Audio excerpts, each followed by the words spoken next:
Millest mõtled, kui ütlen sõna riigikaitse? Küllap kui ütled relvastatud sõdurit lahingus või õppusel. Aga kuidas jõuab sõdur lahingusse? Kust tulevad relvad ja laskemoon? Kes hankis riided ja varustuse? Kes ehitab ja haldab harjutusvälju? Kasarmuid? Või kuidas saab sõdur kõhu täis? 2017. aastal loodi Kaitseinvesteeringute Keskus, tagamaks riigikaitsele vajalike materjalide ja teenuste kättesaadavus ning toimiv ja ohutu taristu.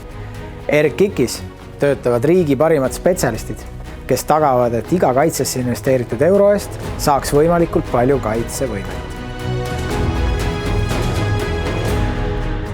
Hetkel otsime RKIK-i tiimi portfellijuhti, kelle hallata on Tallinnas ja Harjumaal asuv Kaitseministeeriumi valitsemisala taristu.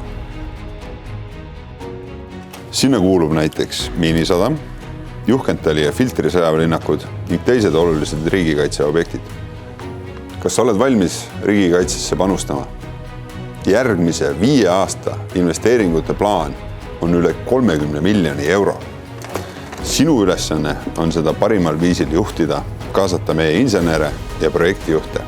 See on ainulaadne võimalus kujundada riigikaitselist taristut siin Tallinnas ja Harjumaal. Kui see sind kõnetab, siis kandideeri RKIK-i Põhjaportfelli juhiks.